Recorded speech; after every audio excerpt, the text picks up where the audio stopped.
আম্মা শুয়ে আছে ক্যাবিনের মধ্যে। আবিদ বুড়া খিচুড়ি খাইতেছে।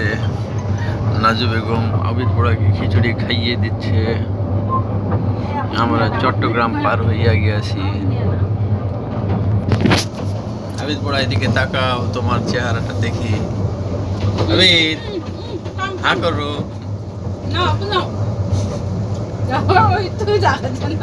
আবিদ খিচুড়ি শেষ হয়ে যাইতেছে, হা করো।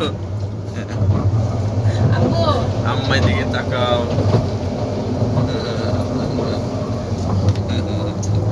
আবিদ বুড়া মনে হয় লজ্জা পাইতেছে, এই প্রথম কক্সবাজার যাইতেছে।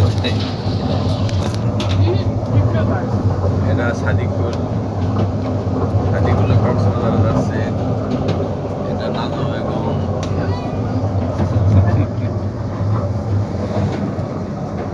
এবার চেহারা দেখা গিয়েছে আবিদ বুড়ার।